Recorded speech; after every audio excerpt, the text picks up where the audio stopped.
The day I unlocked my husband's old office, exactly 1 year after his death, the air inside felt heavier than grief itself, as if the walls had been holding their breath, waiting for me to return. Dust hung like a quiet accusation in the sunlight, and for a moment my knees weakened because I realized this room had survived him. His chair still faced the desk, his pen still rested where his fingers last left it. And in that stillness, I understood something terrifying and beautiful at the same time. Some truths wait patiently until we are strong enough to face them.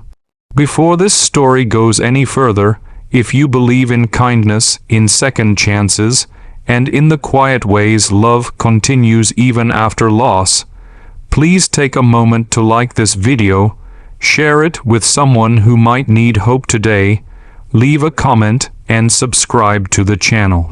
Your support helps stories like this reach hearts that are still healing. I had avoided that office for a full year, telling myself it was just a room, just old furniture and paperwork, but the truth was simpler and harder. That room was the last place where my husband felt alive in his own way. He built his small consulting business there, night after night, driven by a sense of responsibility that bordered on obsession.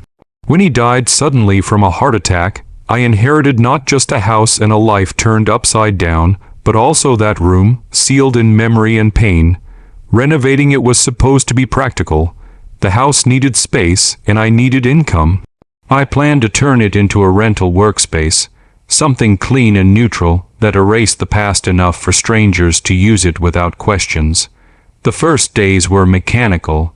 I wore gloves, stacked old files into boxes, and told myself I was just organizing. Each drawer carried a quiet sting, every paper reminding me of how much of himself he poured into work while I waited for weekends that rarely felt like enough. I had blamed that office for years, for stolen evenings and missed dinners. Standing there now, alone, I felt ashamed of how often I resented it while he was alive. As renovation work progressed, something unexpected happened. Behind a tall, outdated cabinet that was too heavy to move without help, I noticed a thin metal panel in the wall that didn't match the rest. It wasn't dramatic, just subtle enough to be overlooked. Curiosity outweighed fear. When the cabinet was finally shifted, the panel opened to reveal a narrow recessed space, almost like a hidden shelf. Inside were folders, neatly stacked, labeled in my husband's familiar handwriting. At first, I thought it was just old business records, but as I opened them, my breath caught. These were not client files.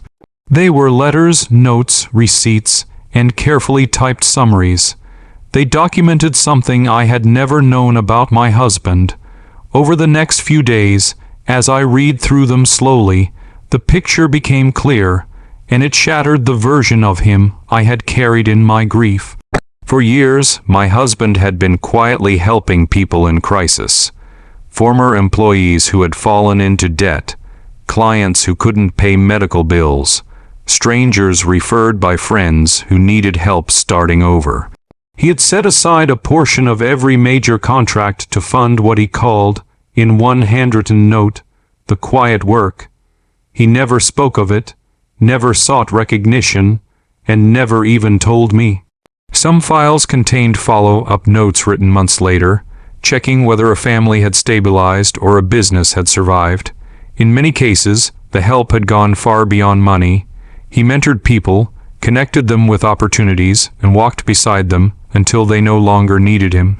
The realization hurt more than I expected. I had lived with a man I thought I fully knew, yet this entire part of him had existed just out of my sight. My grief shifted shape. It became layered with regret for the impatience I showed him, for the nights I accused him of choosing work over family. The office was not just a place of absence. It was evidence of a goodness that continued quietly, even now. As renovation continued, I faced a choice. I could pack those files away, keep the discovery private, and move forward with my plan. Or I could honor what I had found. The house needed money, yes, but my heart needed meaning more. I decided to pause the renovation and rethink everything. Over the following weeks, I reached out to some of the names I found in those folders. I did not expect responses, but one by one, emails returned, phone calls came in, and stories unfolded that left me sitting in silence afterward. A single mother who kept her home because of an interest-free loan. A young man who rebuilt his life after addiction with my husband's guidance. A small business owner who survived bankruptcy and now employed others.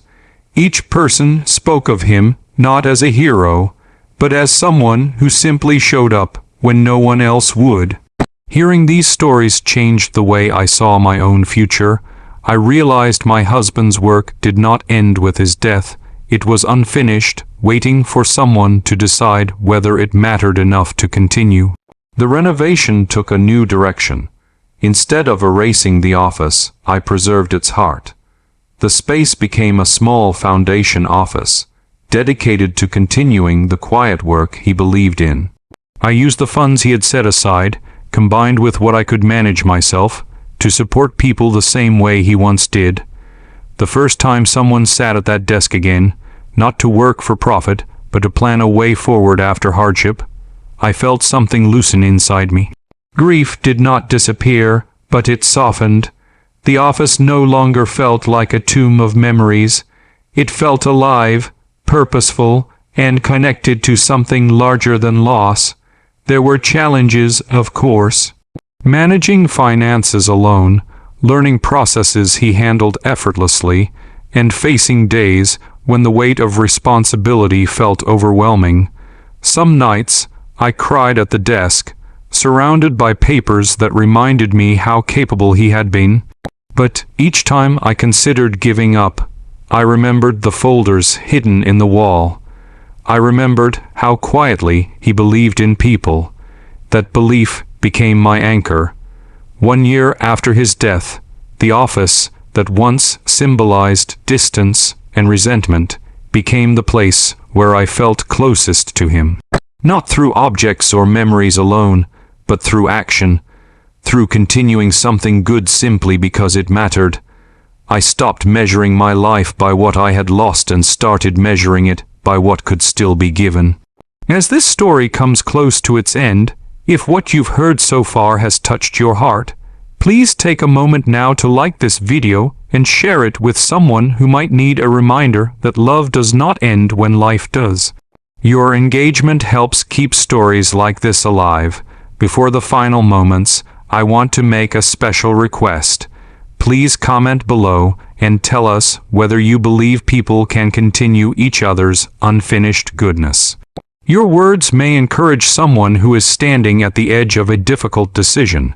Today, the office door is open more often than closed. Sunlight fills the room, not dust.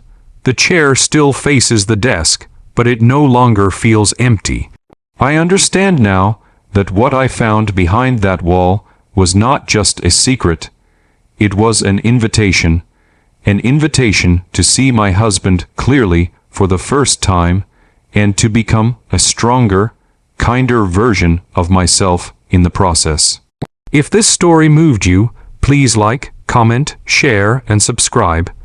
Sometimes the things we find after loss are not meant to break us, but to quietly change everything.